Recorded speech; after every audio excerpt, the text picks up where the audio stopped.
morning to you. Welcome to the morning brief. January the 2nd, 2 days down the line. In case you are saying, in December, you said in December, January, I'm going to do this.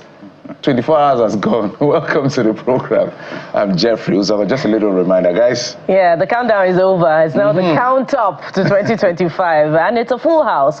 We're back and better, bright and upbeat, right here on the morning brief, your perfect morning starter. I am Bukola Koka. You know, there's this joke that has gone out of fashion, but somehow people have brought it back. Last time I saw you was in 2024. And yeah. Who does that? Well, good morning, welcome to the show. Last time we saw was in 2024. I'm Kyle Kikilo, and we're live in Lagos. Guys, did you observe the level of, you know, I talked about batch A, B, C, D, E, F. I don't know how many batches came to Nigeria. Last year, I just got back. It's like they're beginning to plan to go back. But one of the things I saw, it feels like those of us who even live in Nigeria don't appreciate Nigeria like these guys who live abroad. So there's something about home.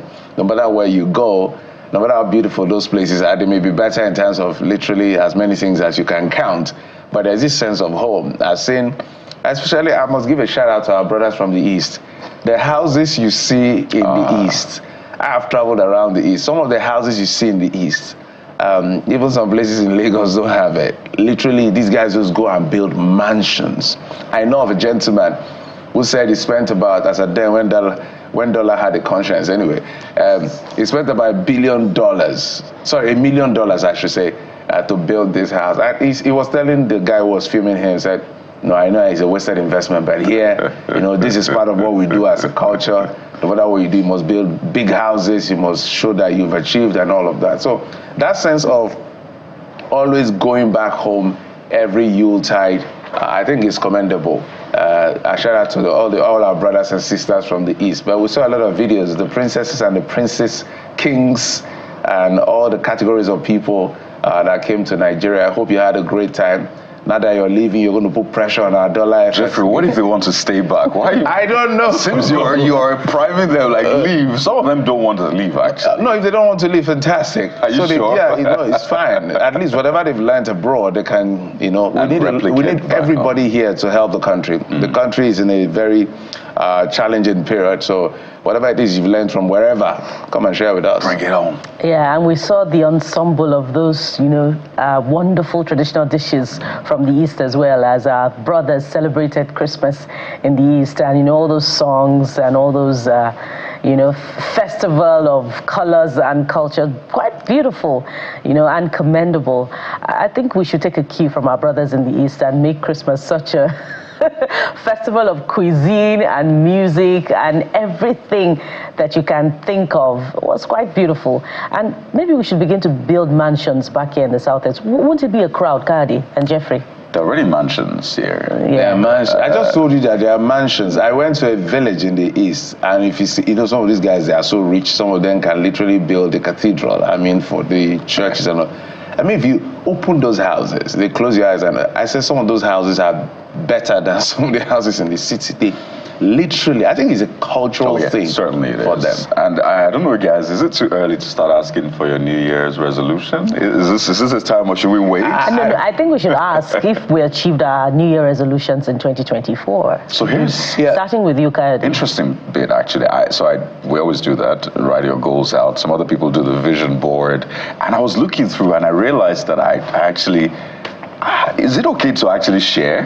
No, you go ahead. Yeah, go ahead. No, you can share without giving us details. Okay, so I just, no, of course, definitely. But I realized that it wasn't a bad year, really. And I know we talked about this. There's a tendency to look around you and just get disappointed, not disappointed, discouraged, really, because there's so much happening around you, so much bad news, you know, so much despondency, it would seem, as a result of what's happening. But I looked through, and guys, I was shocked. I'm like, is this for 2024 or maybe for 2020 or 2021? So I think it's actually a great thing for people to put down their goals. I think it's fantastic. It helps you to review from time to time, change your strategy, break it down into bits. You know, we had our vision board thing at the start of the year. So I don't think it's too early, actually, to start talking about New Year's resolution goals. Some people actually wrote their goals in December.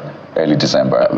So some people, it's too late for them, but it's okay if you've not started. My own trick is always, if you want to do anything, sorry, Bukola, if you want to do anything in the new year, don't start in the new year.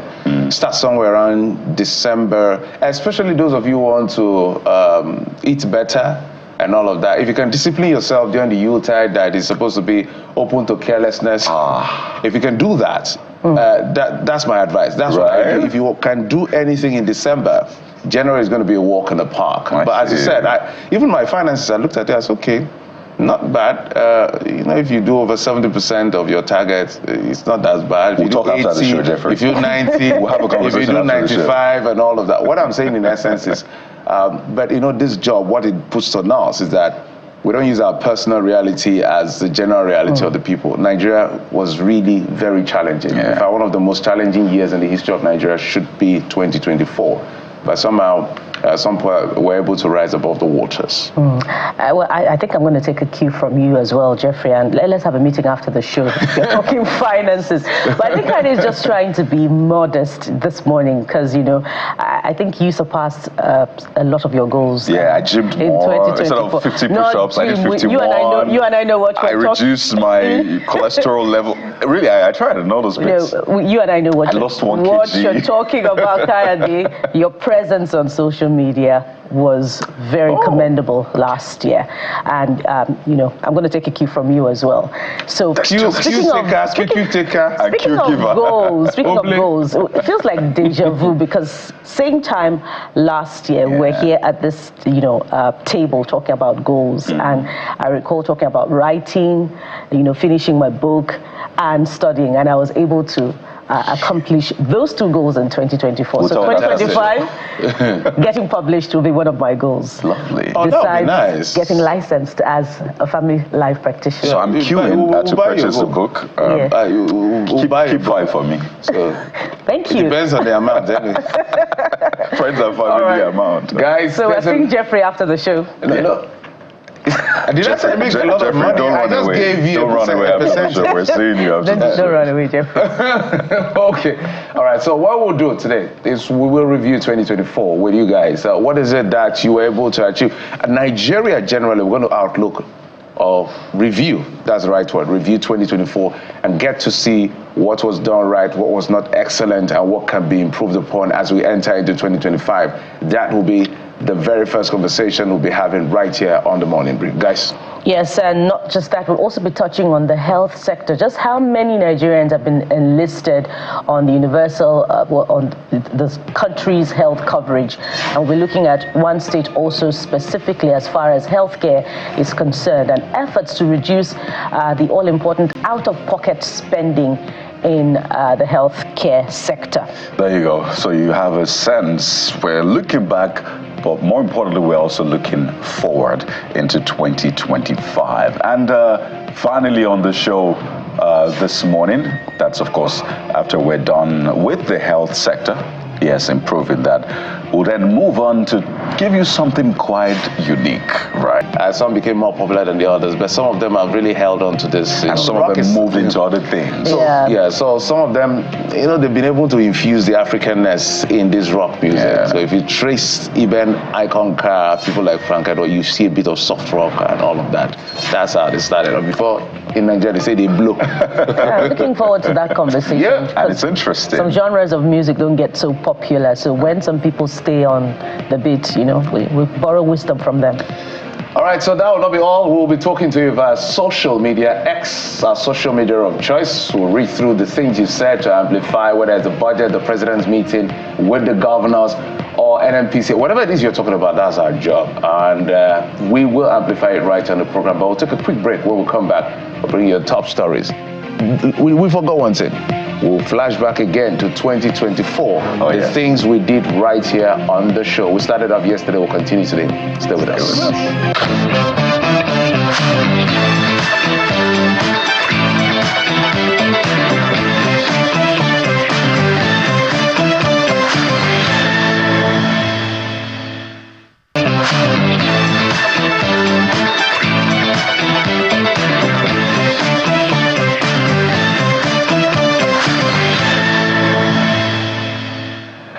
Okay, welcome. welcome back. And this is, we bring you all our top stories to begin from the presidency, but this time in Lagos, where the president has tasked the 36 governors with leading development at the grassroots, saying the financial autonomy granted to local government is not an attempt to snatch the third tier of government from governors.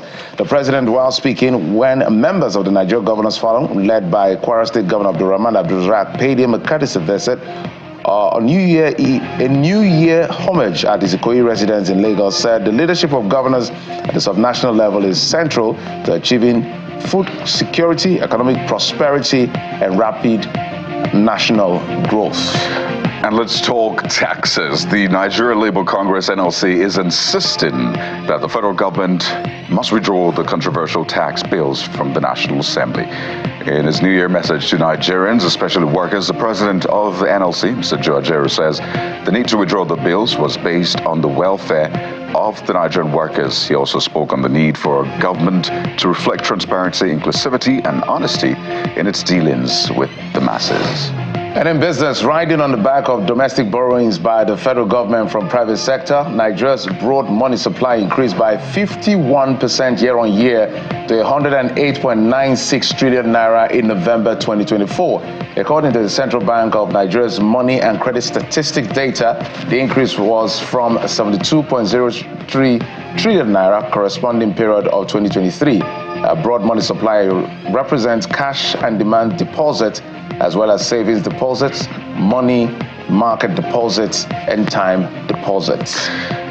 And outside Nigeria, to the United States, at least 10 people were killed and 30 injured when a vehicle plowed into a crowd in a popular tourist district in the U.S. city of New Orleans.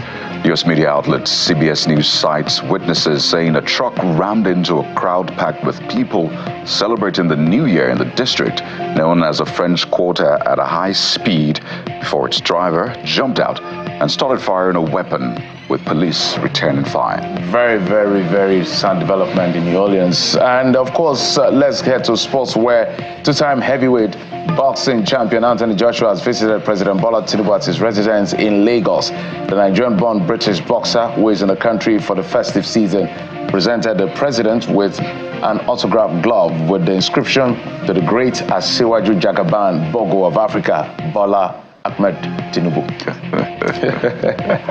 Well, yeah, quite a busy moment in Lagos. So I don't know if it's now Dirty January now, because Lagos State Governor. Dirty December. I know, right? Lagos State Governor Babajide Sanwo-Olu celebrated the New Year with various entertainers, including Wizkid, Burna Boy, Tiwa Savage, Olamide, and others, at the hashtag Greater Lagos Countdown 2025. In a statement shared by the governor in X, he thanked artists and residents who made the event remarkable and explained that the energy at the event was electric, with the vibrant spirit of Lagosians shining through every moment. But of course, the event did not happen without its own little fair share of controversy around Burna Boy's performance, of course. Burna is never afraid and never shy to all of the controversy. But big shout out to Lagos State. I was just thinking that since I don't know what Lagos did, I don't know what PR they did, but of course we know that in every country there is that capital of everything. Yeah. Los Angeles, for instance, capital of Hollywood and Silicon Valley. We have the financial capital being New York. So if we go different countries, Lagos is unarguably the entertainment capital of Africa. Entertainment, financial. Yes, financial, commercial hub. Commercial. But I feel that the next 30 December in 2025, we should decentralize a bit. So some people can go to maybe the south-south, some people can go to southeast and the northern part of the country. Spread the love. So I'm sure Lagos IGR is going to boom, boom, boom in December. Certainly. Because the monies that came in, oh my God.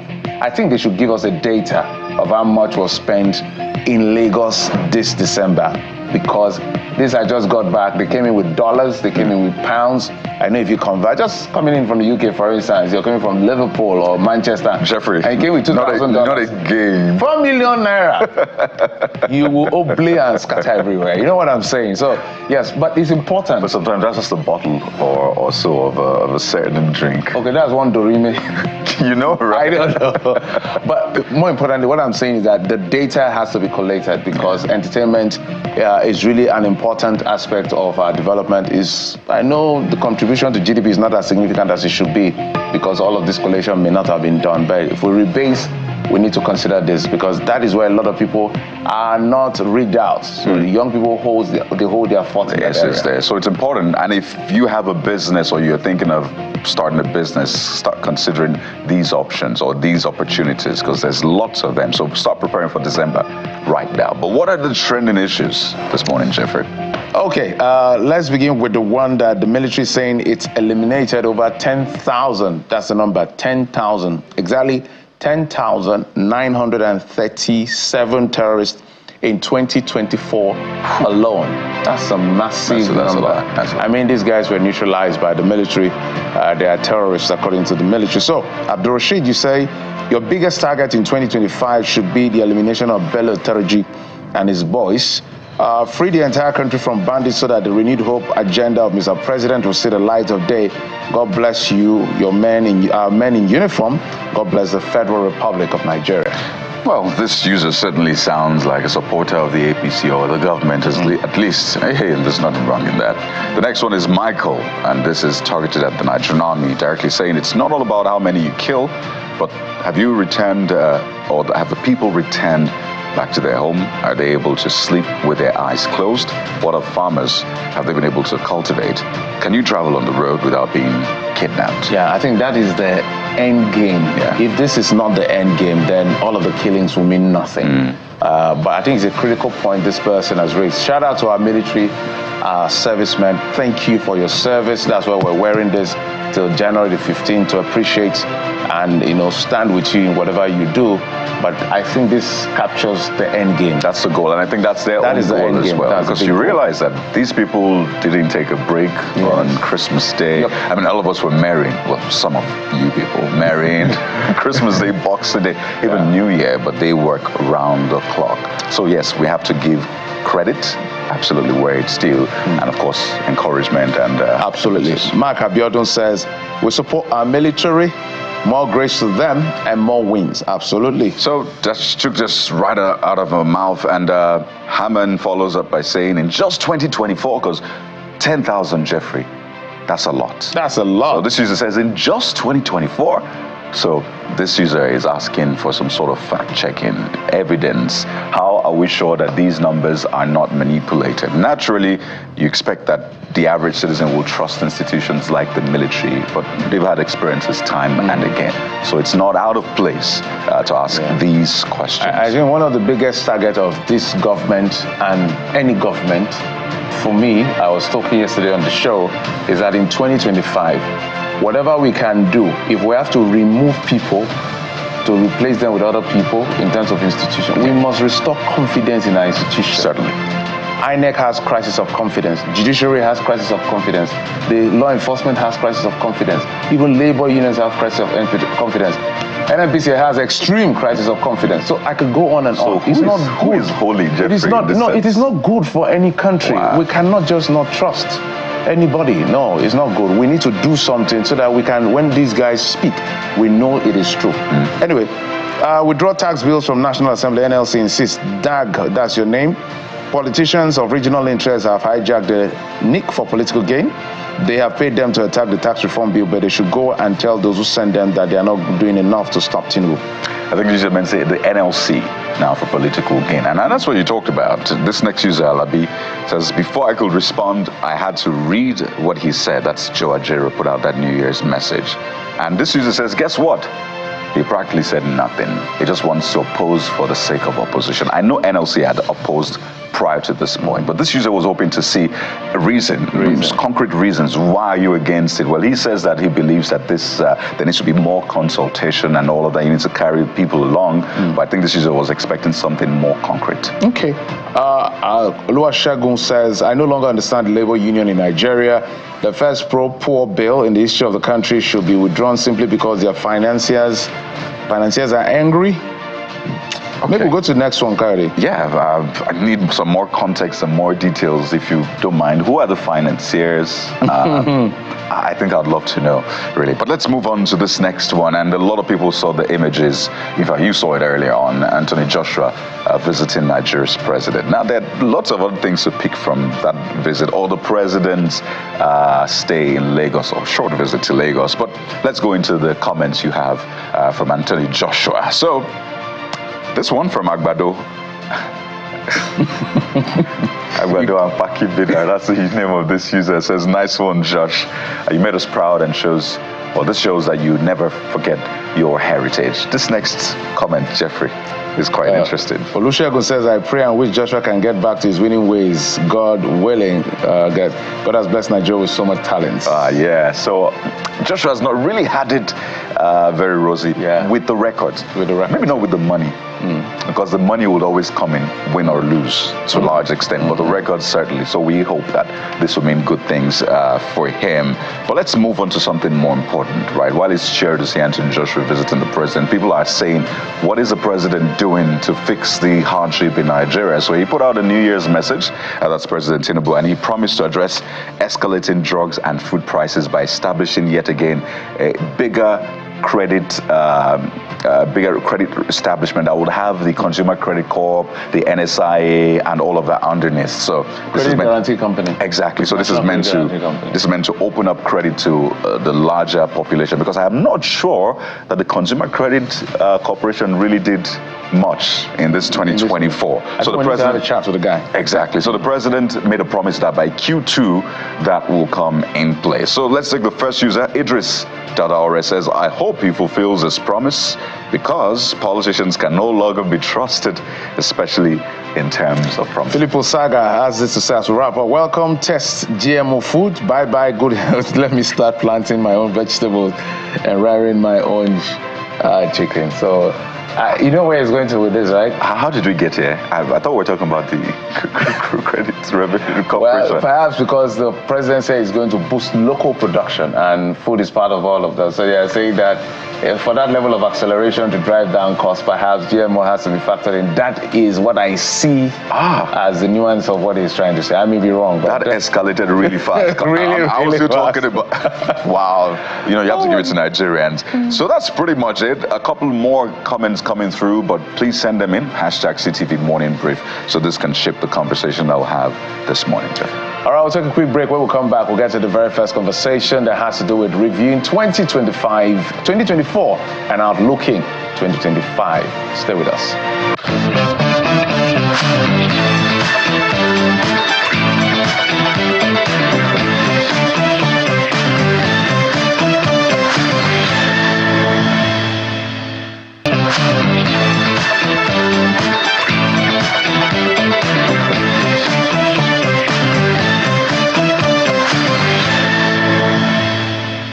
Welcome back. So what we're doing on this first segment is taking a walk down memory lane while also keeping an eye on the future, particularly with a view to looking at efforts for reconstruction and to scooping gains that are possible, particularly with the investments that have been made in those sectors. So we're looking at governance, accountability, global partnerships with international organizations. So joining us this morning on the show to look at 2024 and projections for 2025 is Mr. Edem Edem. He's a founder, Green Code National Coordinator, Head Green Code Mentoring Hub, CSO Observer Representative for Africa and Middle East for Climate Investment Fund of the World Bank in Washington, D.C. Mr. Edem joins us virtually from the United States. And he's not alone. We also have Dr. Tokunbo Olorundami, a lecturer at the School of Humanities, York St. John's University, United Kingdom, and public affairs analyst. Thank you so much for joining us on the program. Thank you. Okay, so Mr. Edem, I'm going to start with you. If there were any discernible achievements in 2024, it would be in the area of refineries taking off operations. And we celebrated the Dangote refinery sometime in the middle of the year. There was also the Port Harcourt refinery taking off a few months ago. And 1 month after that, we also celebrated the Warri refinery recommencing operations after 20 years. But in spite of that, if we looked at the energy space, what would be the clear policy direction in the area of, transiting from fossil fuels into cleaner energy? We could talk about CNG, and even in the electricity sector, are there any indications about Nigeria's policy direction in moving from, fossil fuels to cleaner energy? Okay, thank you very much for this opportunity. Actually, as a Nigerian, we celebrate the refineries coming live, starting with the Dangote refinery, Port Harcourt, and then recently the Warri refinery. But also looking at the country, there is what we call energy transition plan, which the country has developed, which is also aimed at reducing carbon emission, looking at cleaner energy, and then with the introduction by the current government, bringing on board the CNG, which is also is a welcome development in the face of this ever increasing cost of petroleum in Nigeria, which has also affected every other part of the economy, because in Nigeria, virtually we depend on petroleum for everything. We depend on petroleum for our own electricity. The public water supply is not forthcoming, especially in most parts of the cities and in larger parts of the country. So with Nigerians depend on petrol to generate their own electricity, to power their businesses, be it small business and medium or large scale businesses, as well as even food processing. So the introduction of the CNG is also a welcome development. Then the formulation of energy transition policy or plan for Nigeria is also a welcome development. But looking at the finances that will be involved in this, it will also be a talk for another day. We can look at financing the energy transition plan for Nigeria, how realistic that will be. But again, there's also more that can be done when we look at providing fossil fuel and then driving the process from fossil fuel to clean technology, clean energy technology, okay? But all this will need finances, okay?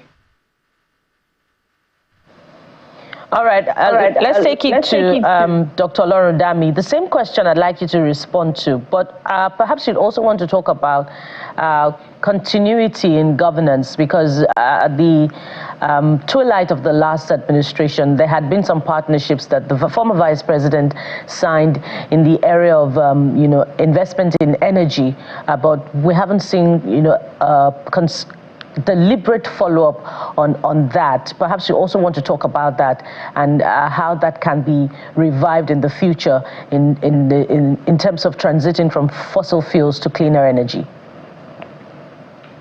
Thank you very much, and Happy New Year to all Nigerians and all of you in the studio, and for the great work you're doing informing Nigerians.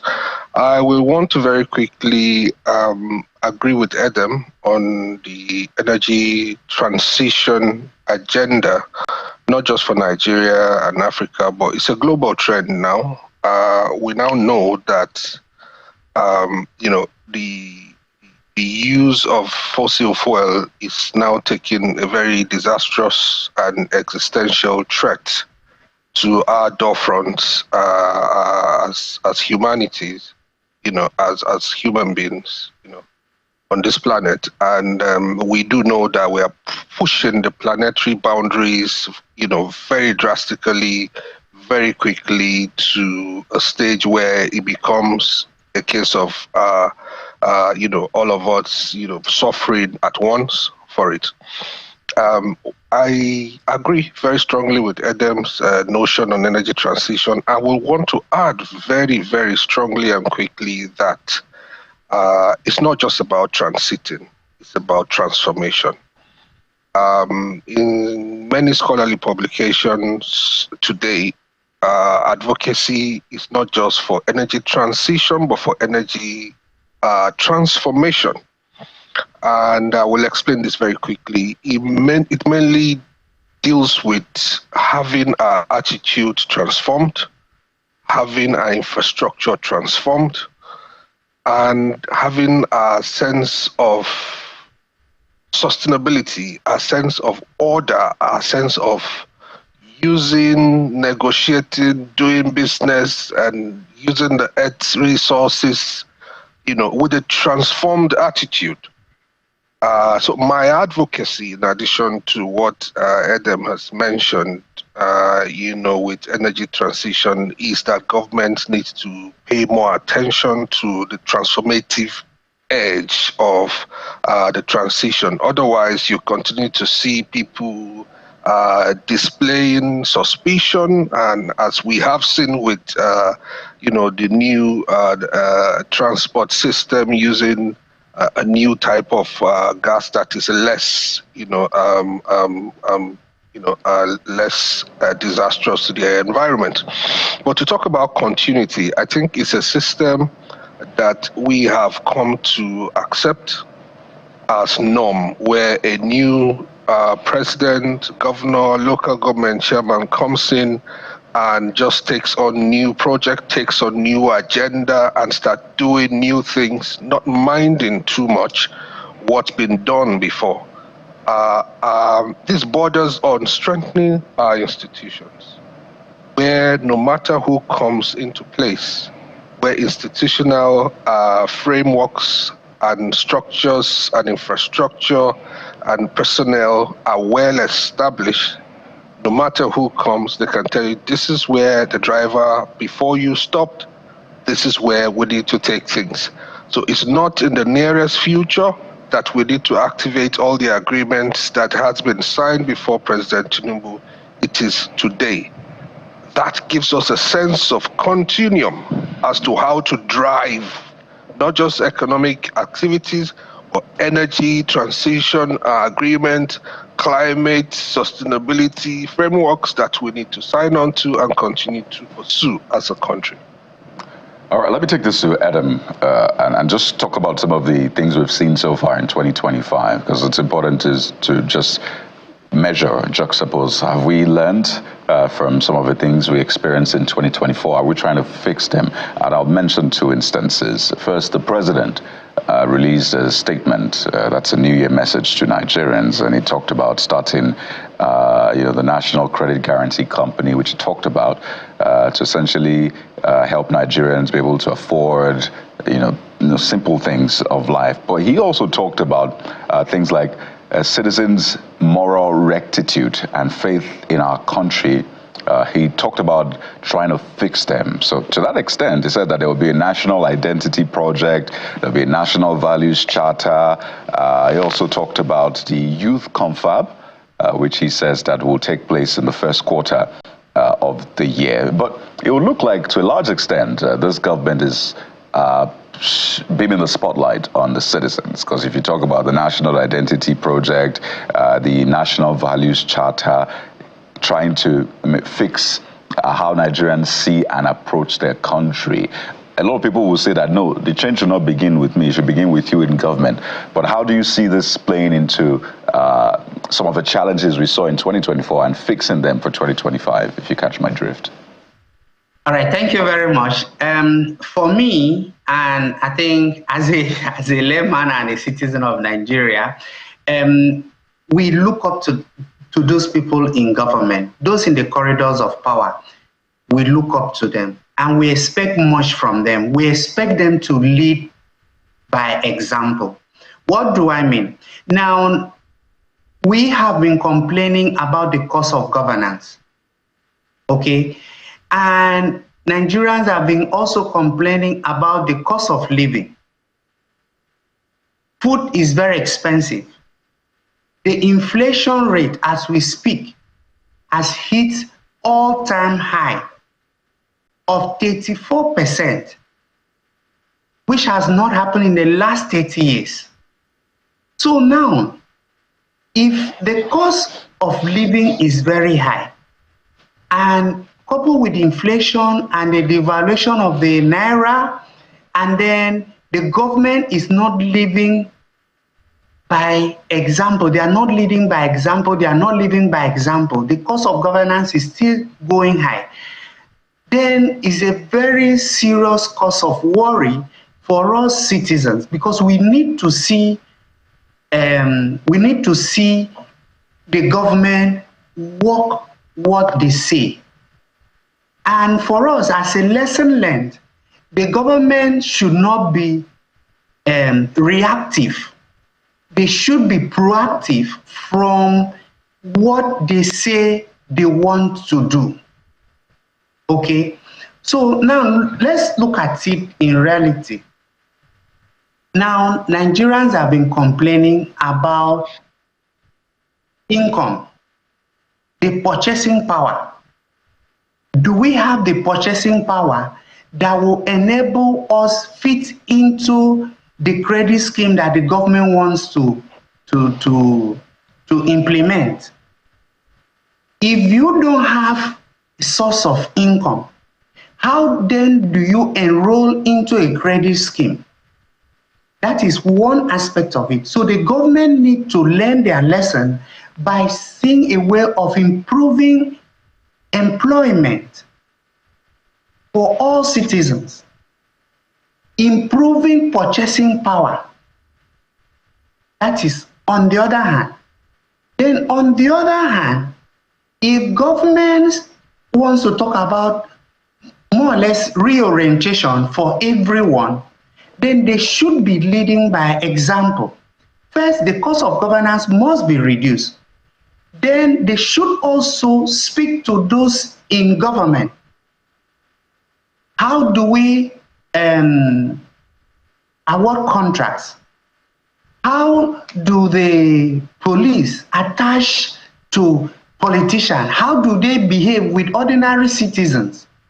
All this put together, do they drive against traffic? Do they beat traffic lights? So all this has to do with a lot of reorientation, and we look up to the politicians, we look up to those in the corridors of power to lead by example. Yes, if they do, then ordinary citizens will fall along. So our leadership should be leading by example. So that is what I have to say. And this is very, very critical. If we are determined to move Nigeria to that country that we all want to see. Thank you. Let's take it to Dr. Olorodami. I know that maybe you have something to say about leadership by example, because that is far and in between for some of the leaders we have in politics. But I want you to help Nigerians prepare for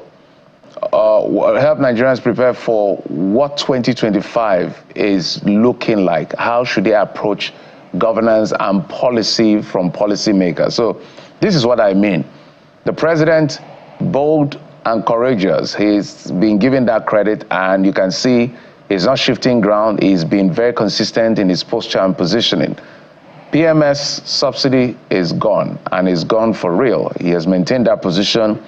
There's no subsidy for FX. So we have, because if you look at the MTEF, we can see that 1,500 is maintained. It's going to be maintained for about 5 years, depending on the flexibility of all of that. He has said that there's nothing wrong with his cabinet size, that they are all needed to deliver his renewed hope agenda. Let's go to the governors. The governors are not, some of them, or a lot of them, are not taking their hold of the local government. All of this LG autonomy, we're still looking at it with suspicion. The State Assembly is still within their chokehold. The State Independent Electoral Commission is still within their chokehold. So I just painted a picture of the people at the top. What should the people at the bottom, how should they respond to this reality that we're faced with? Because that is the reality. Jeff, you have given me such a marginal, very wide marginal scope to cover within short frame of time, but I would take top and bottom as my reference point at this attempt. You see, Nigerians have a very, very positive attitude, and we have over time survived anything. I have always maintained that there is nothing Nigerians cannot survive. However, it does appear as though the political elites also know this, and so there is absolutely nothing they cannot do, no matter how stupidly sounding it hits the ears. People go and do and say anything because they know they will get away with it.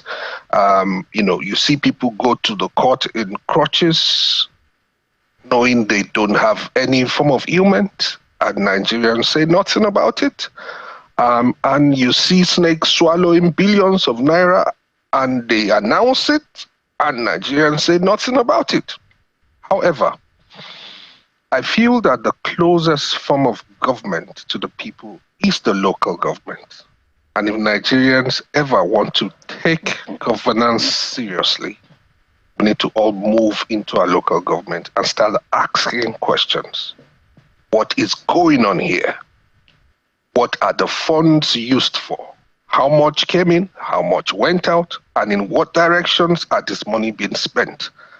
Because for me, I think the president's bold move is an advantage for us to also latch onto that transportation and get answers in the direction that we need to get answers.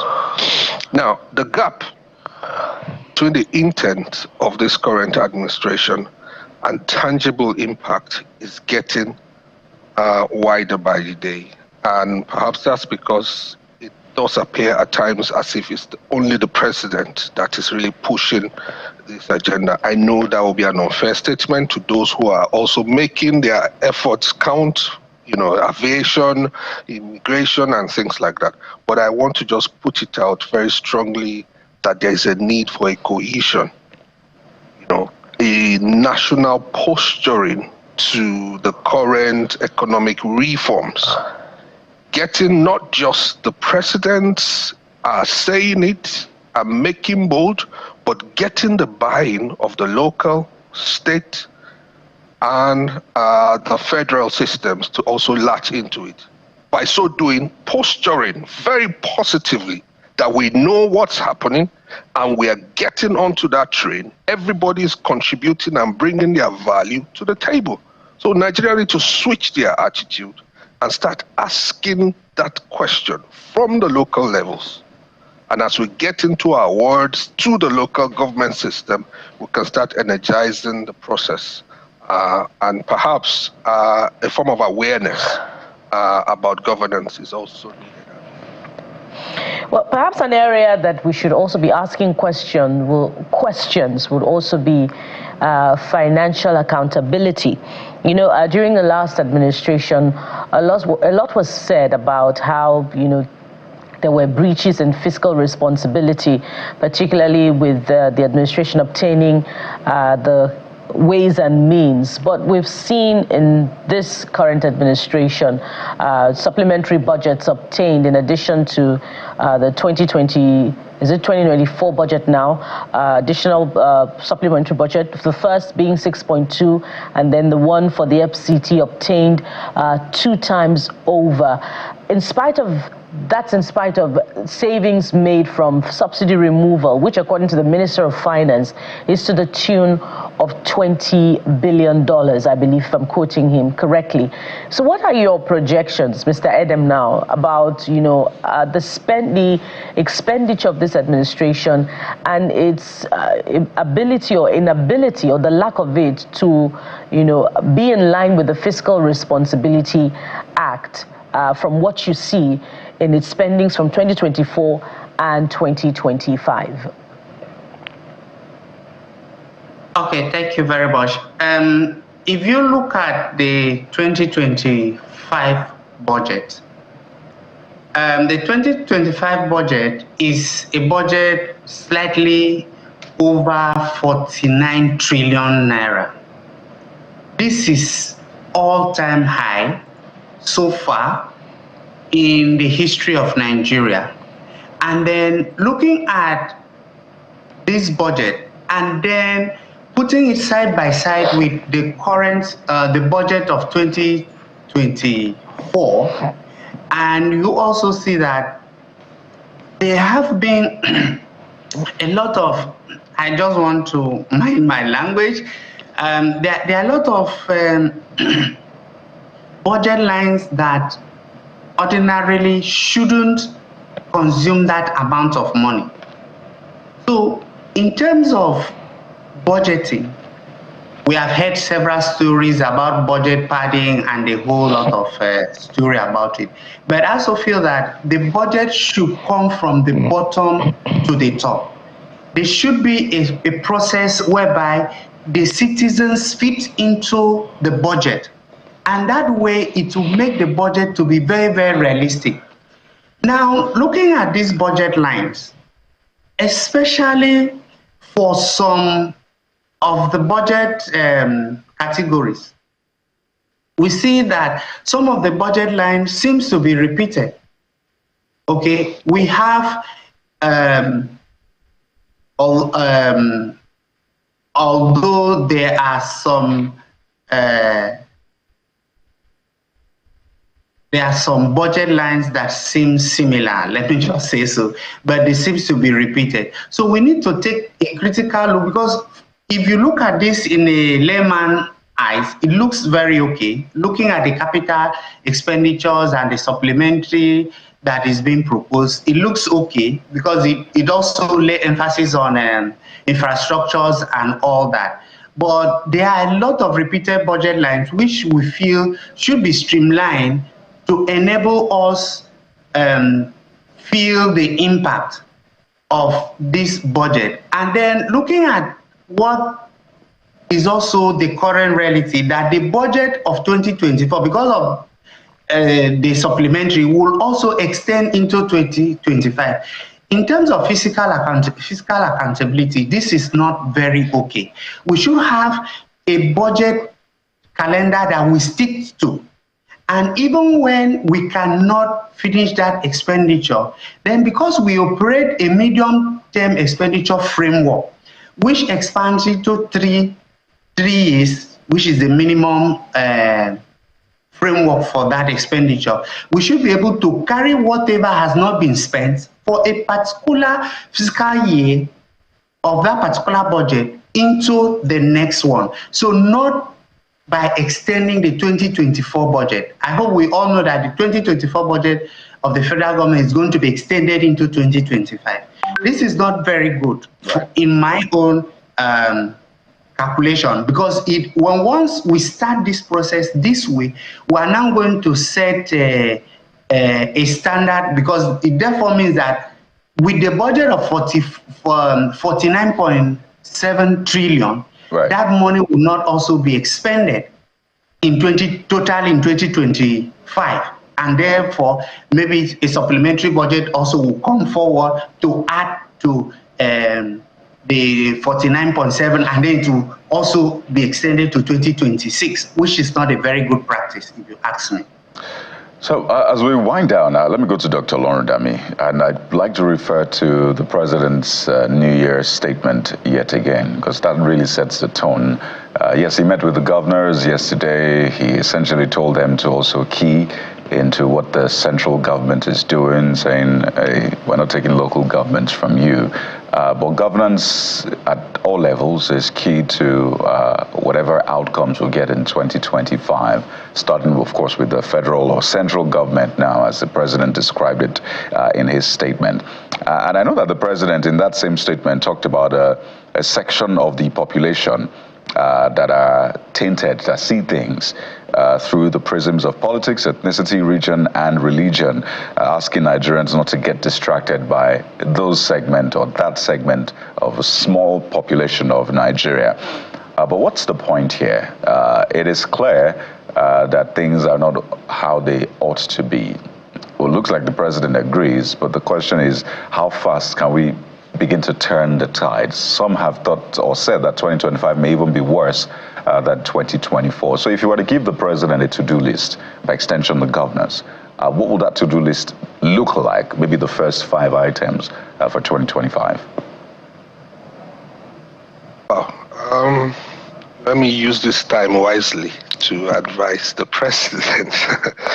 Well, number one will be fiscal intelligence. And I mean, research and development. Let research go before development. Don't budget until you know who you are budgeting for, what you're budgeting for, and how it will be achieved. We need that more than ever. And I'm saying this with every sense of responsibility. My call as a citizen of Nigeria. From the local levels right to the state and to the top at the federal, we need to understand this very basic economic principle. Who are you budgeting for? What are your plans? How much do you have? And how do you achieve? So we can see what is being achieved on the go. A strategic development plan will be useful from all levels, local and right up to the federal. Two, the confab that you referred to, I'm hoping it's not going to be another jamboree. So I'm going to advise the president to ensure that across all strata of society, across all strata of youth engagements in Nigeria, don't make it a show for the educated Nigerians or for the Nigerians in entertainment. Make it an all-inclusive, confab where frank and very cogent, discussions can hold. And I will also want to add that a value-based, discussion where youth engagement based on value creation and national development is engaged with. Three, security and stability. We're still having a lot of kidnapping going on in Nigeria. And just before Christmas, or maybe after Christmas, a friend of mine's wife was kidnapped in Abuja. We need to address that. We need to address it. For infrastructural development, I see what the Minister of Aviation has done at the airport. I give him kudos for that. We'd like to see that type of innovation done across all ministries, agencies. We should take advantage of digital transformation to enhance efficiency and speed of delivering governance in Nigeria. And finally, I will advise the president to understand that the infrastructure for his current economic reforms are not particularly there. So it does not matter how fast, how ambitious he wants to be, he needs to take it slowly. Incremental economic reforms will yield better results. 1 year, 7 months, we're taking a lot of blows. 2024 seemed like we'll just come out of a very turbulent flight, and we are still scampering to balance out of that experience. The president should take it easy and get some intelligence from the populace, especially from the local level. There are a lot of broken systems, and these reforms will be sitting on them. Yeah. It won't hold. It won't hold, except there's some kind of a remediation. Well, I must say you succeeded in your cautious counsel, done in about 3 minutes, Dr. Olorundami. We must anchor this conversation at this point, but it's by no means the end of it as it continues on all other platforms. And if we have time, of course, we'll be reviewing it yet again. But thank you so much for your insights, gentlemen. We've been talking with Mr. Edem, who is the founder, Green Code National Coordinator, Head Green Code Mentoring Hub, and Observer Representative for Africa and Middle East for Climate Investment Fund of the World Bank. Mr. Edem joined us from the United States of America. We've also been talking with Dr. Tokunbo Olorundami, lecturer at the School of Humanities, York, St. John's University, United Kingdom. He's also a public affairs analyst. Thank you so much, gentlemen, for your time on the program. Thank you. Thank you. Thank you. And from here, we move on to something equally important, as important as accountability and all other issues in that space, but it has got to do with your health. What will it look like in 2025? Join us for that conversation after this time out.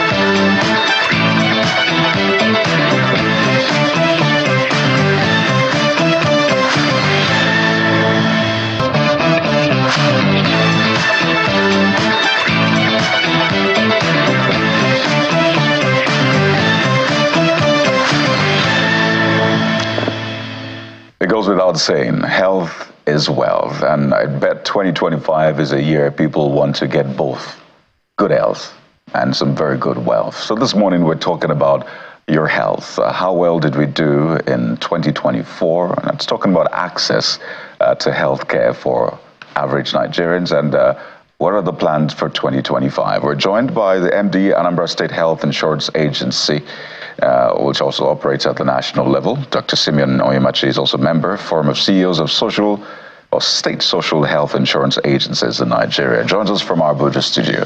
Welcome to the Morning Brief, Dr. Onyemachi, and let me say Happy New Year to you. Thank you so much, Kayode, and good morning to you. Happy New Year too. I don't know what 2024 was like for you, particularly in trying to provide healthcare as a social service, really, to those who might not be able to afford it, really. So maybe we'll start from there, because I know the Minister of Health came up with this policy, spoke highly about it, but really this is where the rubber meets the road. All of the conversations, all of the meetings and all really boils down to how the average Nigerian is able to get access to healthcare. So maybe give us a quick review of the highs and lows of 2024 in terms of healthcare access, rather. Yeah, thank you so much. And just to say that in the health sector in 2024, we really will say that we had a lot of motion, as well as a lot of results, not just the motion, but then when you are a player in the field, you really can tell clearly when the motion is quite strategic, when it is goal-oriented.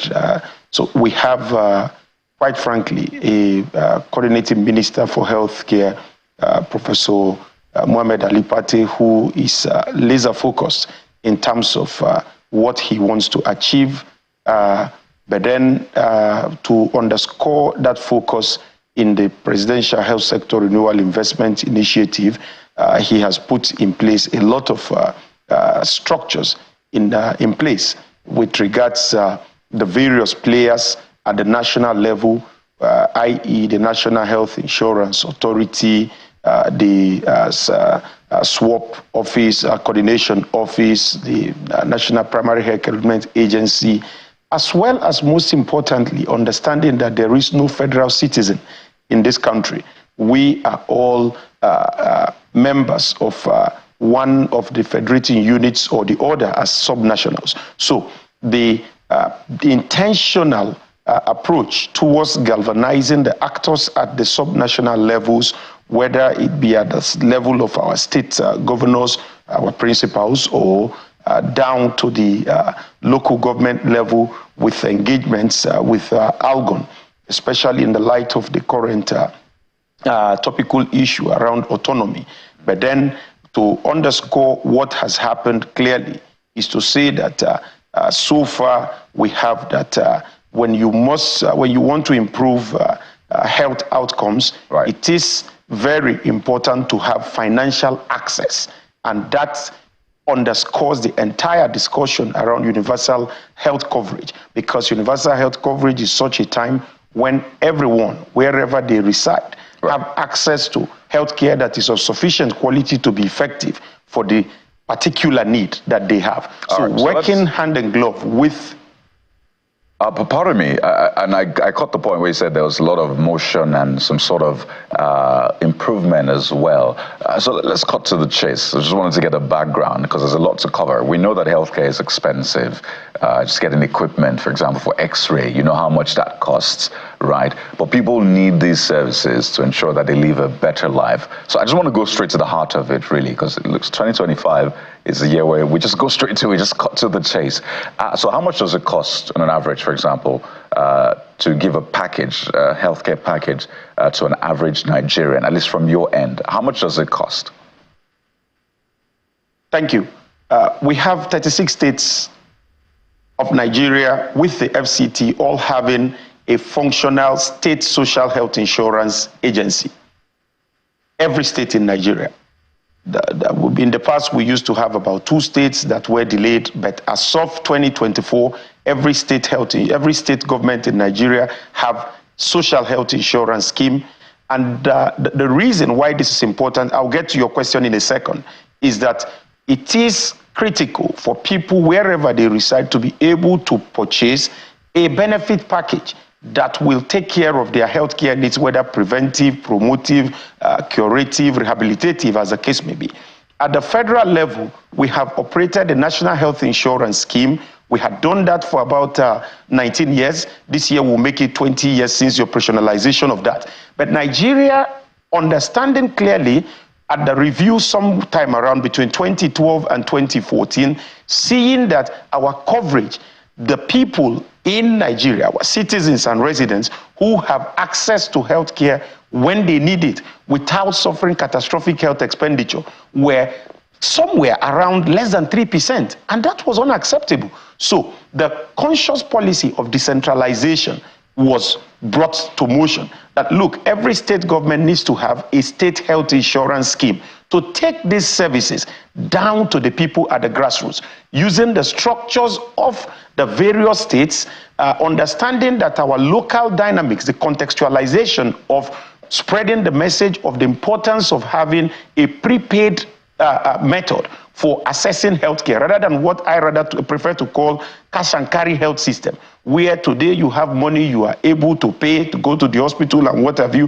When you do not have, then you just begin to pray to God, or you wait until you die, or looking for somebody to bail you out. But then, with what has happened between 2016 and today, every state health insurance, every state government establishing a functional health insurance scheme with a benefit package that mirrors almost what the National Health Insurance Scheme have, what the National Health Insurance Authority is administering as a National Health Insurance Scheme. So from state to state, these benefit packages vary, but in some, and the range is between 8,500 to about 19,000 naira across our states. The reason why we have these different benefit packages for the state social health insurance schemes is for the fact that you have subsidy being injected by the various state governments. And I say this with all sense of responsibility, that this is really quite underreported, the role that the state governors are playing in ensuring financial access to healthcare. A lot of the benefit packages we have cannot be costed given proper actuarial science at less than 30 to 50,000 naira. But most of our state governments have subsidized these benefit packages so that our people can go to healthcare hospitals when they need it, access consultation services, pharmaceutical services, and what have you. So that's as far as it goes with the cost of the benefit package. Yeah. Dr. Nyemachi, let's connect some of the things that the policymakers like yourself are touting as against what is obtainable. So in terms of this package, what can it do? Because besides what, for instance, my company provides, I also signed up for another HMO, and I remember I wanted to do something and all kinds of conditions. I didn't renew it anymore because it was just a waste of my money. So what can this package do? I know you're saying there's a subsidy. What can it do? What can it do, especially for the primary healthcare level? And what's the level of adherence by health workers themselves? Because we've seen situations where you work in certain places and you have this insurance or social healthcare insurance, and then the way you're treated is not like somebody who is bringing money out of pocket. I want you to marry that, because that is that is where we will now score the government high or terribly low. Yeah, thank you. Denying what you have just said will be just playing the fool, because we have a lot of factors that have militated against our progress. But whereas we have those challenges, it's important to also say that today, the coverage of health insurance in Nigeria has moved from where we used to be abysmal, below 5%, to currently at 9% average for the country. But this also is a range across the country. So given that today we have 9% coverage and the confidence that people have in paying health insurance premium and renewing across, it is important to understand the challenges that have militated against us, taking it beyond the current coverage that we have. One of it is what you alluded to. When people get to healthcare providers not getting the right quality of care, you get clearly that there are two aspects. We are the demand side. For example, you pay me your health insurance premium as an agency, say Kaduna State Health Insurance Agency, Lagos State Health Insurance Agency, Anambra State Health Insurance Agency. You have signed on to our policy. We have given you all of our benefit packages. You have chosen a healthcare provider. You get to that facility. Certain contracts were entered into to the points of service level agreements to say between the agency and the healthcare providers, we are the purchasers. You have these Nigerians, residents of our various states, who have paid their premium. Using Anambra, for example, you pay your 12,000 naira premium per person per year, and then you get to the healthcare provider's point, which is the supply side. And you get there, then you are told, oh, you have come with health insurance card, sit over there. Let us attend to those who have paid. But then that's where there is a role for every one of us, a role of informing our people. We do sensitizations regularly, saying to the beneficiaries, what has made the developed societies get to where they are today is what you commonly see everywhere. You are in a bus station, you keep hearing, when you see something, you say something. See it, say it, and we'll sort it. But in our own case, you have that Mr. Onyemaechi, I'm not trying to pass the buck, but this is a clear issue that we have. People get to facilities, they have these shabby treatments, there are redress mechanisms, 24-hour call centers, they are not calling. You get that providers are not being called out, and I'm using this platform actually to call them out. The contract we have is to say the social health insurance scheme pay these providers capitation, for example, pay them fee for service. We pay all of these monies. There is pricing issues. That is where they may hide to say there's inflation catching up with the amounts you pay. But then we have a mechanism to constantly review. Isn't that itself suggestive? Isn't that itself suggestive of, you know, the healthcare policies itself missing the mark in the sector? Not just the inability to pay capitation or any other fees to the providers.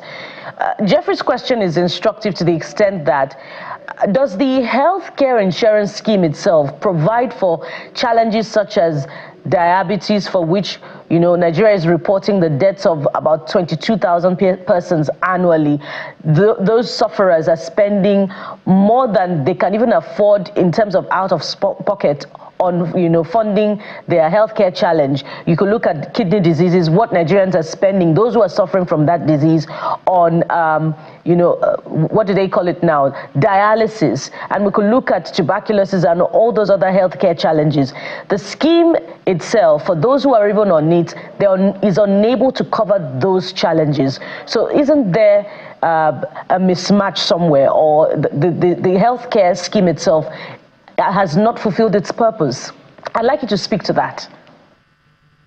Yeah, thank you so much. I will say here, and I want it to be put on record, that there is no state social health insurance scheme in Nigeria today, the 36+1 of us, that our benefit packages do not cover these chronic diseases. Hypertension, diabetes, tuberculosis is a given.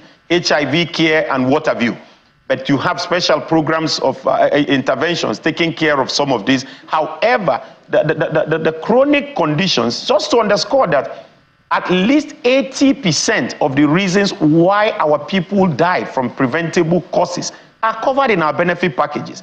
You just need to look at these benefit packages from state to state, because they all mirror. I can tell you for certain, I'm the chairman of the Forum of the CEOs of State Social Health Insurance Agencies in Nigeria. So pretty much I know, I have a finger on what happens across the 36 states and FCT. Now, in terms of benefit package, our benefit packages are as robust as they should be. Where the challenge is, we continue to insist, is this. Our people, when they come to register, I use Anambra for example, When you register in our scheme, we give you a pamphlet listing the benefit package, giving you the phone numbers to say, look, when you get there and you are denied these services, please call us. And then in every provider premises, you have a flex banner reflecting all of the benefit package, the services that we cover. But then you get there, it is a contractual obligation. You have service level agreements to say, look, when you come to, when somebody has paid, who is the principal, using a principal-agent relationship, you, the healthcare providers, you are the agents to render these services, and we are the people who purchase these services for our principals, who are and then you are the agents. But these principals get to the facilities and they are denied services. We do mystery shoppings, we do all manners, we do quality assurance visits to ensure that people get value for the money they have paid. But I'm using this opportunity to call on us to truly begin to call out providers who fail in their responsibilities. And again, I will say to you that that is one thing decentralization policy has done for us as a country. Because in the past, the redress mechanism was like a command and control kind of center thing, where a HMO or the regulator or the purchaser has an office in Abuja, Lagos, or Port Harcourt, and then someone goes to hospital somewhere in Aguleri, in Anambra State, and then when that person is shortchanged, to make the call to even complain for the purchaser to begin to address it will take weeks for you to get responses. But with decentralization policies in our various states now, the offices are in our various state capitals, with local government offices, with staff manning those places, it is easier to get these complaints addressed. And how do we know that this is beginning to work for us as a country? I said to you, and it's on record, our coverage was less than 5% for a very long time. But within the last... Are you saying categorically that for sufferers of diabetes, kidney diseases, Nigeria's healthcare coverage insurance scheme covers these healthcare challenges, and they do not need to spend, from their own pocket on healthcare for these challenges? And anyone who is doing that is out of ignorance, has not registered on the healthcare insurance scheme? Categorically, we cover hypertension, diabetes. For example, I'm first a medical doctor before becoming a public health expert. Now, there are kidney diseases which you are using as an example, okay? Does not just develop in one day. Most of the causes of renal diseases in our own environment come from poorly controlled diabetes, poorly controlled hypertension. When you take care of those conditions, the tendency for individuals to come down with renal diseases, which can then take their lives, become very, very minimal.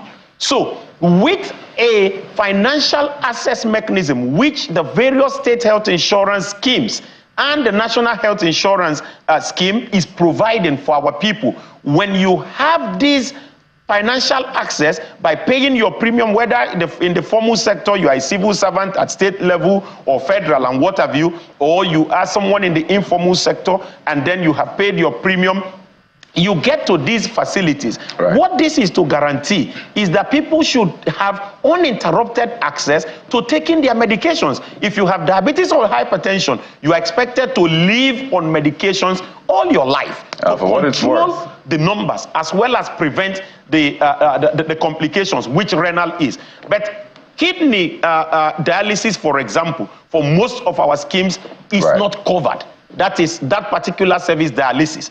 But then we have interventions by various state governments where you have free dialysis programs going on here and there. But the basic thing is to understand that when you do the needful, which is controlling those things that will lead you as a complication, if they are not properly controlled, to having renal diseases as a sequelae, then you are good to go.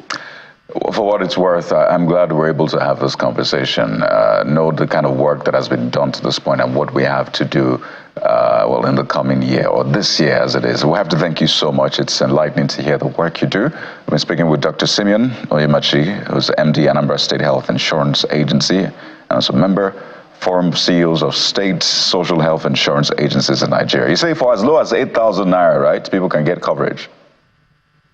Depending on the state. In Anambra is 12,000, for example, but I want every Nigerian to know in this new year that you have state health insurance schemes working across the country. Go and subscribe and stop paying out of pocket. We die needlessly, quite frankly. Thank you so much for your time, and to have a great 2025. Thank you. We'll take a moment now, and when we return, we'll bring you some good melody, and you can take this to the bank. So stay with us right here. Still the Morning Brief.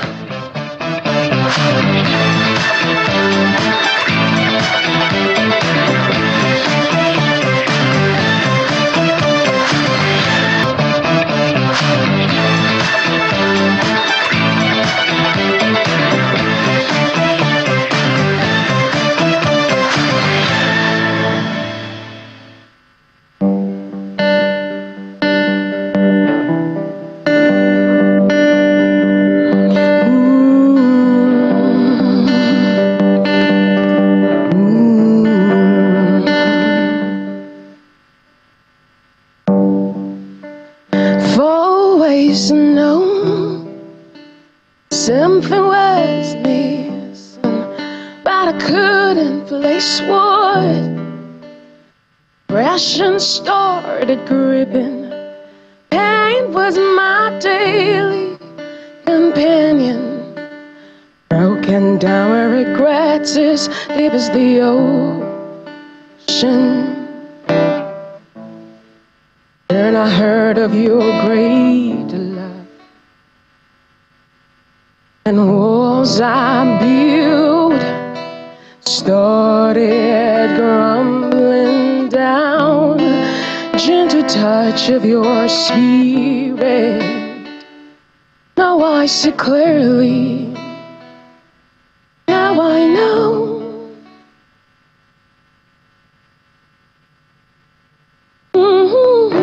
The greater one lives inside of me. The greater one lives inside of me.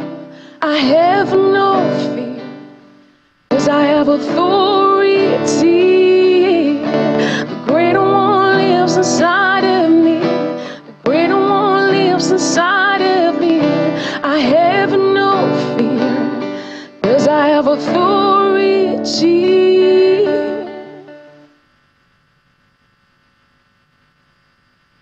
I've always thought I couldn't be loved.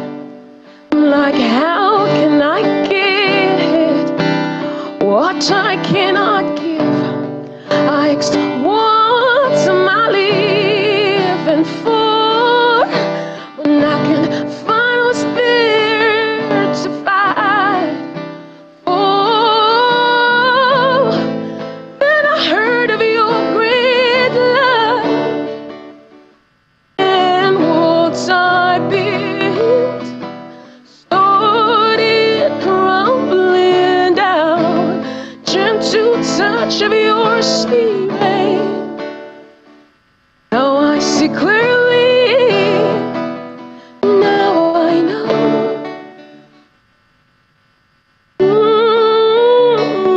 All right, you're in the performance of Pamela Scott's gospel rock artist, guitarist, singer, songwriter, and producer, performing live for us right from the Garden City of Port Harcourt. Pamela, welcome to the program. If you can hear me, if you're still not soaked in your guitar. Hello. How are you? Woo, I'm excited. Happy New Year. I can see that we would have left you to just be enjoying yourself, because we're just having fun watching you do your thing. I know I've heard your name and from a couple of people, and I was telling my colleagues before now that I remember when you talk about soft rock, I remember the likes of Ike Onka, even Eben, that's where it started up from, and people like Frank Edward. And a lot of people have gone into different stuff. But you have stayed true to this gospel rock. Why? Well, I just believe that life is just too short to be chasing things that your soul doesn't find rest in or doesn't find a form of happiness and joy in. Rock just gets to me. So people always say, this is your music in Nigeria, but I just want to do what, at the end of the day, when I sleep, there's this smile on my face, and rock does that to me. So yes, that's why I'm with it for this number of years. So so let's talk about that reception, because a lot of times when musicians set out to do whatever they do, especially when it has to do with arts like this, public reception, is some sort of a validation. So what do you get in terms of reception? Are you contented with it? And why do you think, if it is not, why do you think Nigerians are not, buying in as much as they should? Well, anything can sell when it's always in your face. You can sell anything when the publicity is right, when you are so loud about it. And I know that this is like, as I said, there are people before me. So if I continue in this and inspire more people, and all together we make our voice so loud, the rock music would have a place here in Nigeria. Yeah. Pamela, great music. I totally enjoyed it. It reminds me of Tracy Chapman. I wonder if she's one of your influences. Yes, of course. But that space can get lonely, particularly with gospel, where what you find very quick to listen to would be praise jam, where there's Clemmy Road, let me praise, or Warhol, when you talk about those backing tracks. So do you get lonely sometimes in terms of acceptability in your own unique kind of space? Funny enough, I have my people. I've noticed that wherever you find yourself, you find your people. Like, I know a lot of people that are just literally tired of the normal sound that they hear every day. And they need something new, something refreshing. And rock has a way of being soulful, and the lyrics itself, rock music also has to do a lot of lyrics, and I'm not the one-page, two-lines kind of songwriter. So I needed a genre that would make me express myself, my songwriting skill. And there are people that need this. Trust me, I have a lot of people that love this. So I don't feel lonely because I have my people. Interesting. And we should say that we are your people right here. Just listening to you, I must say it's like medicine. I know we say that a lot, music is medicine, but you have to really taste that medicine and say it do good to your soul. I know that you have your people, as you said, and I'd like you to speak about the song you did, because I know some people asked you to do Who I Am as one of your songs, right? But what song did you welcome us with, and what inspired that song? I heard the way you ran the notes. It's quite divine, I must say. So much. So this is Who I Am.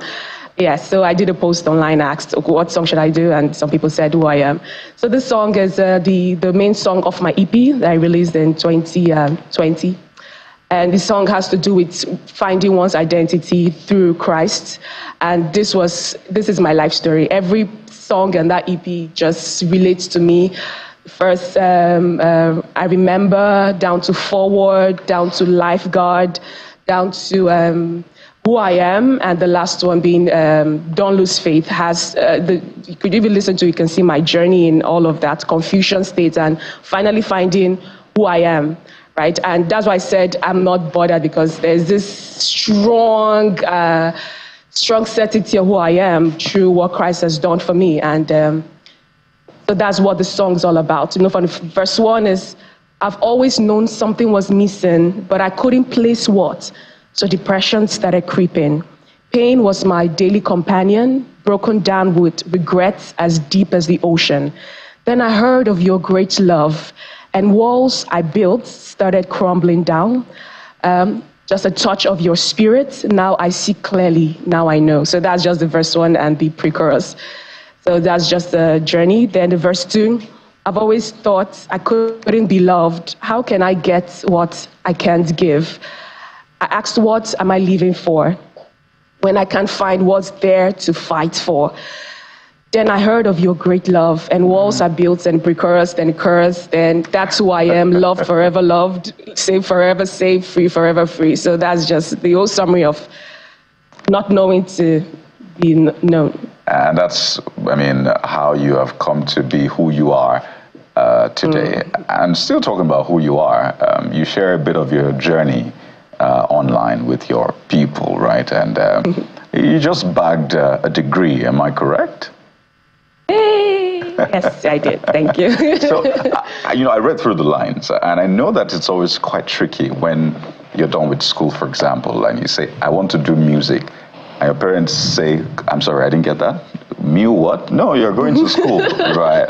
So how was that for you? You're a professor's daughter, as you said.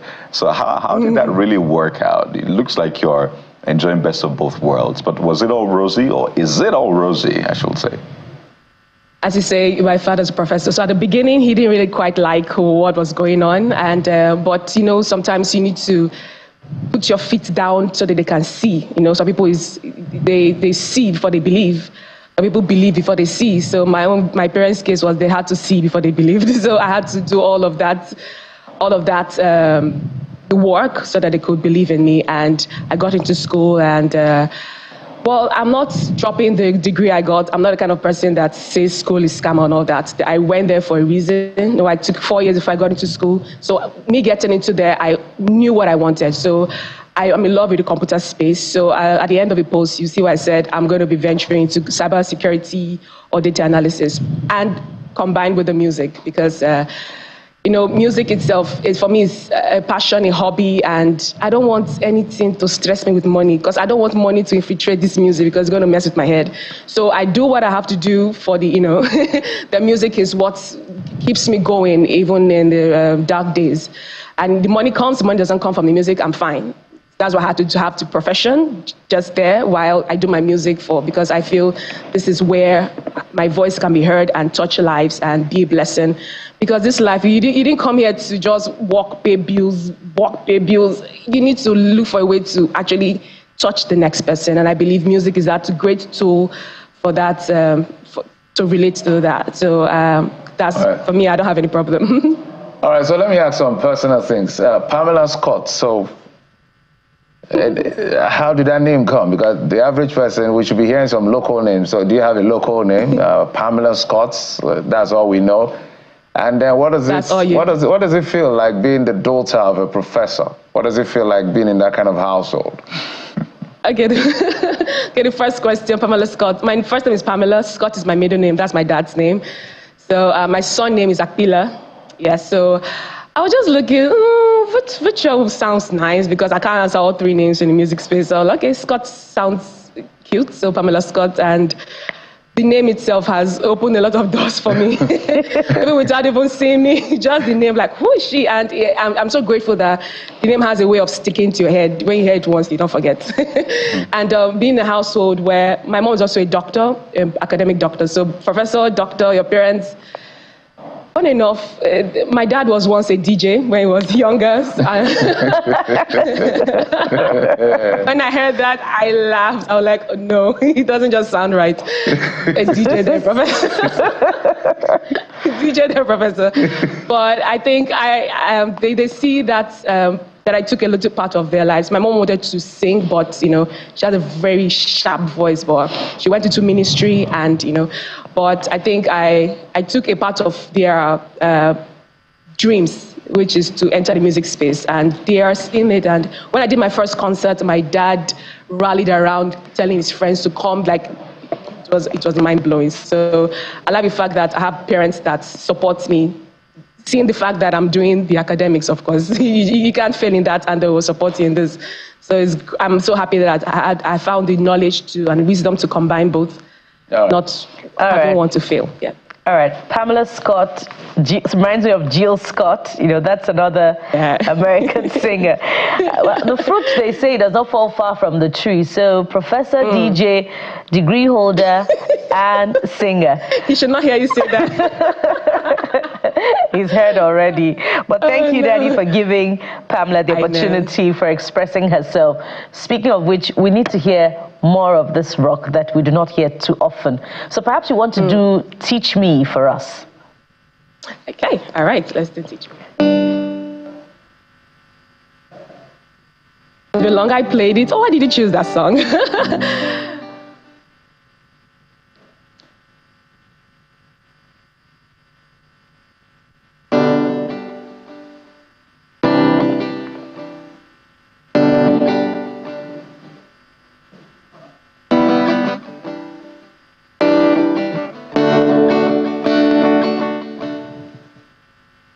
Teach me how to worship you. Teach me how to praise you. Teach me how to lift my voice in appreciation.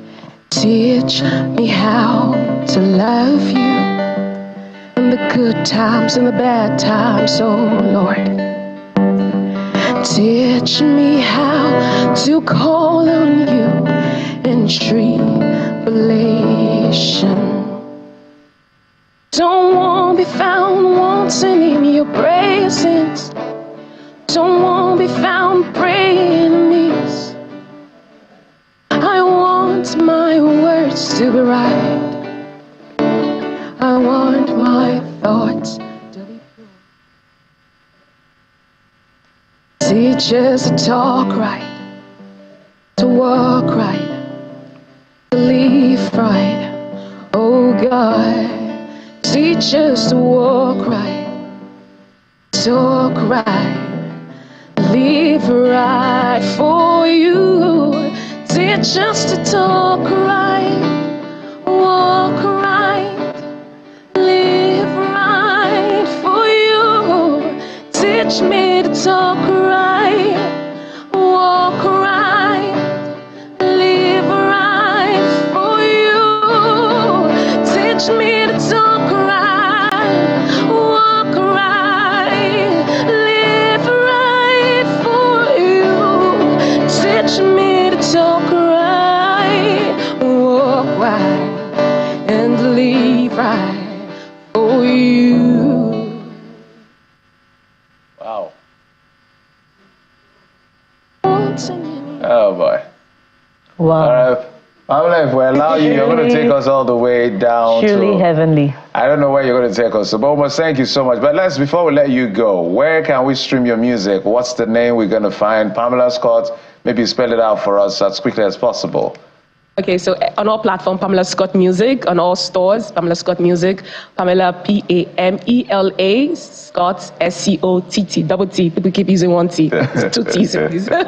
So that's it, Pamela Scott Music on all platforms. Fantastic. Pamela Scott, gospel rock artist, guitarist, singer, songwriter, producer, daughter of a professor who was a DJ, and daughter of a doctor. You just come from a long line of legendary heritage. Thank you so much for coming on the program. We appreciate you. Thank you so much for having me. I appreciate it. Thank you.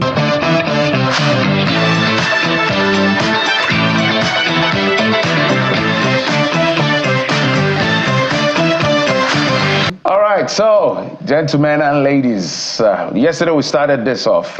Yesterday was exactly 1 year we started the show, the morning brief.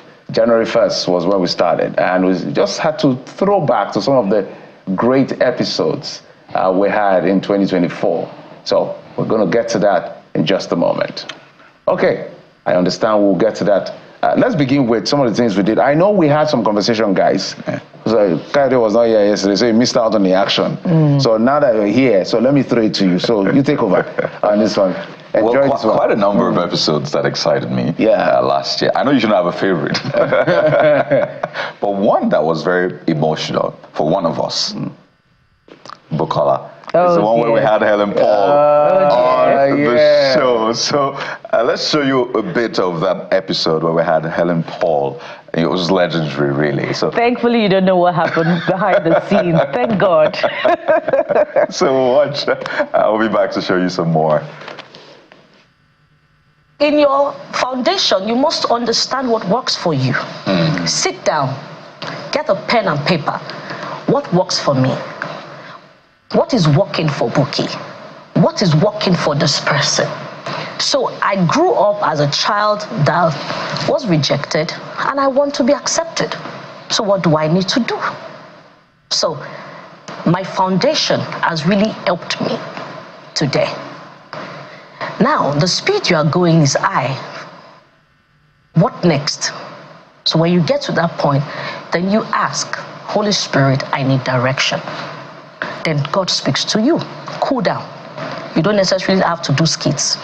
You don't necessarily have to run. You don't necessarily have to. The scripture comes to you. I speak Yoruba a lot, though I'm from Edo State.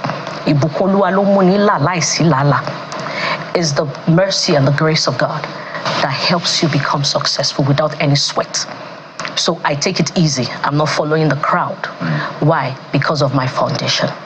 So how you start your journey really matters. So where are you coming from? Where are you going to? Where do you need to take a break?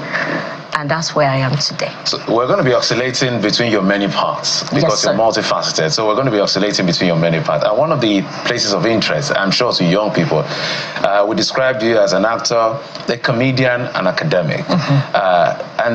None of this is easy. It's quite challenging to carry all of this. So we want to look at your prioritization. How were you able to prioritize such that you're able to accomplish all of this, and now you have a PhD and all of that? Because we want young people to learn from you. I already mentioned something. When you see something you like, go for it, but don't forget the process of learning. I have mentors that are not into entertainment, but they're into academics. I like the way you speak, sir. I like the way you carry yourself, ma. Ma, what is the meaning of doctor? And you say you are not a medical doctor. Helen, it's a PhD. What is a PhD, mommy? They tell you about it. How can I be like you? I like the way people honor you. Oh, it's simple. Your field is what you should go after. So sometimes you need a mentor who can open up, not a metilator that you admire. Sorry for what does that even mean? Oh, my tired you to Most people have a metilator as a mentor. Oh, God.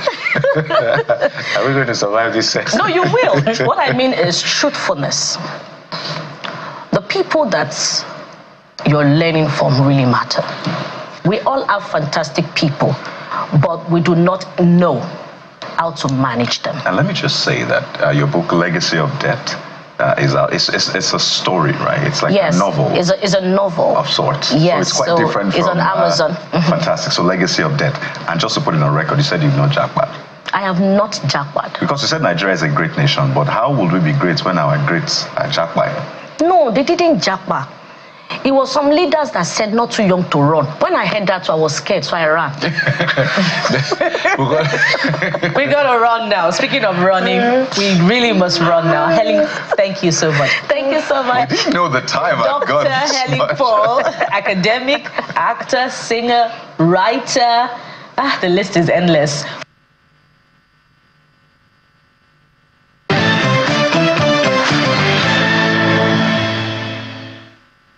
There you go. That episode was it. Well, thank you, producer, for cutting out all those parts where she put me on the spot. You're our childhood, my old friend, our childhood bestie. And we have a lot for you guys. So I like to do this one because I was not actually on stage that day. You know, I'm a retired many things. I'm a retired singer. I'm a retired karate guy. So I had to leave. I had to leave my successors, you know, people that learned from me to try their hands out on how to do. I grew up in Port Harcourt. I grew up on the streets of Port Harcourt, so we understand all of this.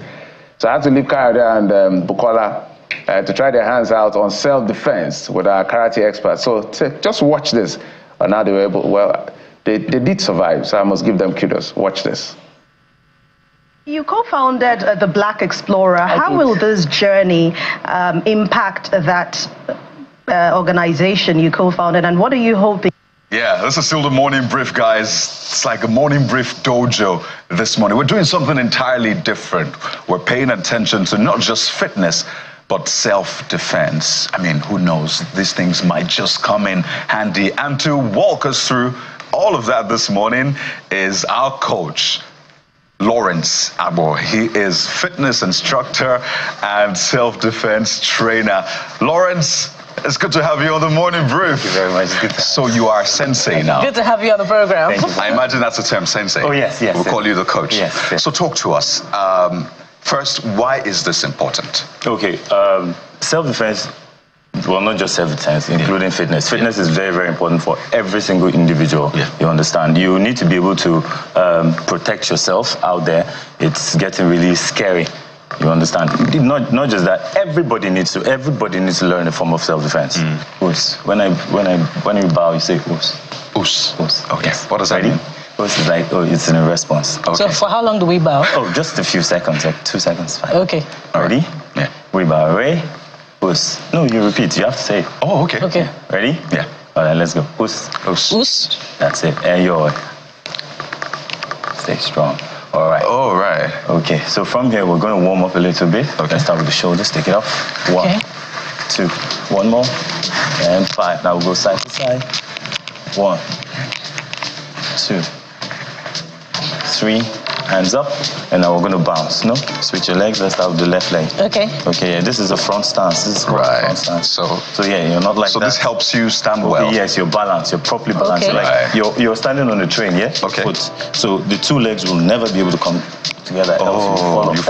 Okay, so there has to be some distance. Yes, there's a balance, yes. Now you bring your hands up and we bounce like so. Ready? Let's go. 10, go.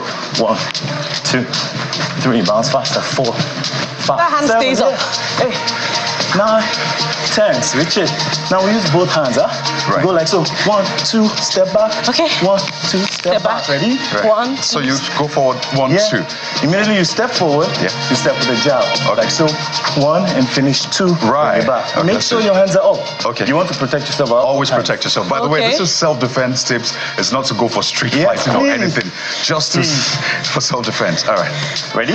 Yeah. All right. 3, 2, 1, go. 1, go. Step back. Yes. 2, go. And then you hold your hands up 3, for self-defense. 4, go. 5, go. 6, 7, 8, 9, 1, go. 2, go. 3, 2 more. 4, one last one. Now switch. This is a test of fitness. Yes, it is. Ready? Let's go. So twist it this way. Yes, just twist, just a little twist. Right. Ready? Yeah. And go. 1, go, 1. Let's go again. Go. 2. No. Make sure it comes across your face. You're trying to push. Oh, you're trying to push. Yeah, push your fist away from Across you. your face. Okay. All right. Ready? Yeah. Go. 3. Okay. Ready? Did I get that? Yes. Go. 4. Again. Okay. Go again. Boom. Okay. Step in. Hit me. Boom. That's it. Oh, Again. okay. That was fast. Boom. Okay. Nice. Wow. So There you go. What you're doing. As simple as You have that. to learn to protect And it takes a lot of training. And we look forward to having you again. So Jeff, let's teach you some of the things we've learned. Okay, what did you So learn? feet together. Feet together. Feet together. Again. Bow. Bow, right? Usi. You don't bow like that. So, you know I'm a Port Harcourt boy. You don't bow and put you in case attack is coming. Bowing like In case it comes early, just... There you go, Jeffrey. Jeffrey, all getting zealous So to we teach. got all of those fitness tips, all of those self-defense tips. We're going to ensure that we teach you We'll and pass it walk on. you through it. I'm ready to learn. I'm ready to learn. But don't forget, I was born and bred in Port Harcourt. So There you go. we have our ways for the Port Harcourt people. Anyway. Jeffrey. Port Harcourt boy, we run. That has been the show for today, everyone. I thoroughly enjoyed that. It's looking like a bag of rice. A very tidy bag of rice. I don't even know. Cute bag of rice. I'm trying to understand what was going on with Bukola's legs. A lot. First and foremost, I had to Jeffrey, tell. you should be grateful that my wig didn't fall off. I had to tell Bukola, Bukola almost stumbled over. They say bow. Bukola said, how long? Bukola said, how long? That's why I knew there was an issue. How do you bow? Look, if you bow like that in Port Harcourt, it's BMH. Ask for where BMH is. And then the misalignment in the coordination. When the guys were going this way, I was going this way, but I survived it. No, and I know, we're proud of you. Patrick, you're not being, fair to me when you say I didn't kick. I kicked. You kicked, yes. I kicked, right? Absolutely. So when people say 2024 was the way it is, watch me. I understand. Okay, so we're taking the magician next. So, Bukola. Yeah, well, for those guys, it was They terrified her. an aha moment for me. I just didn't know how they did that. And for days, I was meditating on how they were able to pull off those tricks. And I knew that they didn't come ordinary. Guys, they didn't come alone. They came with something. What they came with, we don't know. But have a feel of what we experienced that day, firsthand, right here on this set last year. What are you doing for us? Let's start with an easy tool. Yeah, a card. A deck of card. Firstly, I like to shuffle. I would like to make a prediction here too. This is a prediction. I don't play cards, so yeah, don't worry. This is a prediction. I'll leave that here so I don't cheat. Give it a little shuffle. Do you have a favorite card? Bukola, do you play these cards? I'm not sure. Well, maybe when I was younger, one for you. not in recent times. Heart? Yeah, hearts. Which one of the hearts? Anyone. Show me anyone. Let me see. Are you good with the 9? Okay. All right, good. Any name you want to name this card? King. You want to name the 9 of hearts? King. King. All right, good. Okay, let's say we have King somewhere around the middle. Can you see that? In the middle, I'll dribble King down, and then this is called a fan. You can use it to, and then I put it here, and then here. And then I give it a snap, and guess what? Your card will jump to the top of the deck. Do you believe it? My card will jump where? To the top of the deck, from the middle. Okay, see, a snap, boom, it jumps. Is this your card? No, this is the 7. This is a 7. Well, if I rub the 7 on my clothes, it changes into. Okay. All right, good. We'll have one more. Okay. I said I made a prediction there, so we're going to be doing a little shuffling. How did you do that? It's just part of making people feel something you've not felt before. Okay. But you see, you're outside the box, so you get to see the light outside the box. But you see, those cards inside the box cannot get to see the light unless you help them. So if I may ask you, the cards are the 7s, right? The 7 family. Could you make those cards a king? Is it possible you can make those cards a king? I told you I was going to make you do magic. Could you make those cards kings? Well, it's possible I can speak life into them. Yes, you can speak life into them. So when you think it, that right there is your imagination to reality. Check it. All of them, right? Yes, all of them. Open it. Bring out the cards and check. So what they are? Yes, show everyone. Uh-oh, I can see. Bring it out. So now Bukola. Show everyone. Bukola, where's your camera? The next one, and the next one. Bukola is it? Oh. Oh my. And finally, the last one. So she imagined it and it came to life. That's the idea. Yes, that's the idea behind magic. So you saw a card, and there's no way I have an idea of what you saw. True or false? True. And this has been staying here this entire time. There's no way I could get to this card right here. This. Try. We're going to see whether we can stain this, and we'll put it in. Hope we can also do that.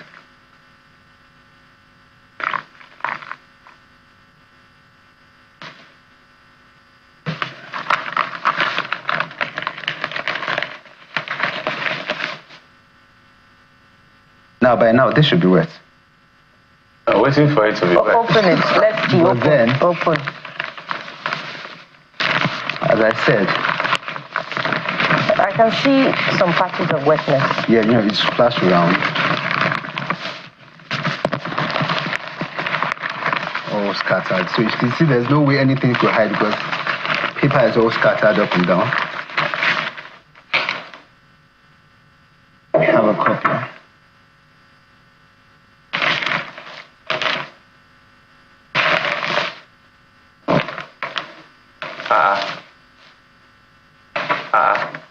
It was just patches of wetness I saw just now. Okay, something is going on here. So, See that? Just like that. So that's life. Bad things happen, but you let bad things go through while you still wet. And you still... How did you retain the water? That's it. So many things happen. Somebody shouted at me yesterday and all, and I'm still here, I'm still fine. So we even splashed a bit here just to show that this is not any film trick. Okay. Interesting. I'm glad I wasn't there. Yeah. That was fun though. Because I was in ow, not ow. I was like this all through. Okay. So, Kayode, if you were on set, you would not have been amazed. Is that what you're trying to say? So there's this thing about magic, particularly in 2024, 2025 now. There's been a lot of explainers. Some of his tricks. We'll talk after the show. I'll take you through some of my magic tricks. This one's will blow. If magic was so powerful, how about we targeted at Nigeria's economy? Yeah, my brother, I was thinking of dollars. Dollars. That's an answer. Need some magic for some dollars, right? But you have to give magicians credit for the work they do. It's not easy. Being able to distract you while the work is going on and bring... amazing. It's brilliant. So, guys, we're just doing a flashback in 2024, some episodes of the program. We hope you enjoyed it. Thank you so much for your time and company. I'm Jeffrey Uzoma. Bye-bye. Yes, we'll be back for the home stretch tomorrow. I am Bukola Koka. Bye. And I'm Kayode Okikilu. Sunrise Daily is next. Stay with us right here on Channels Television.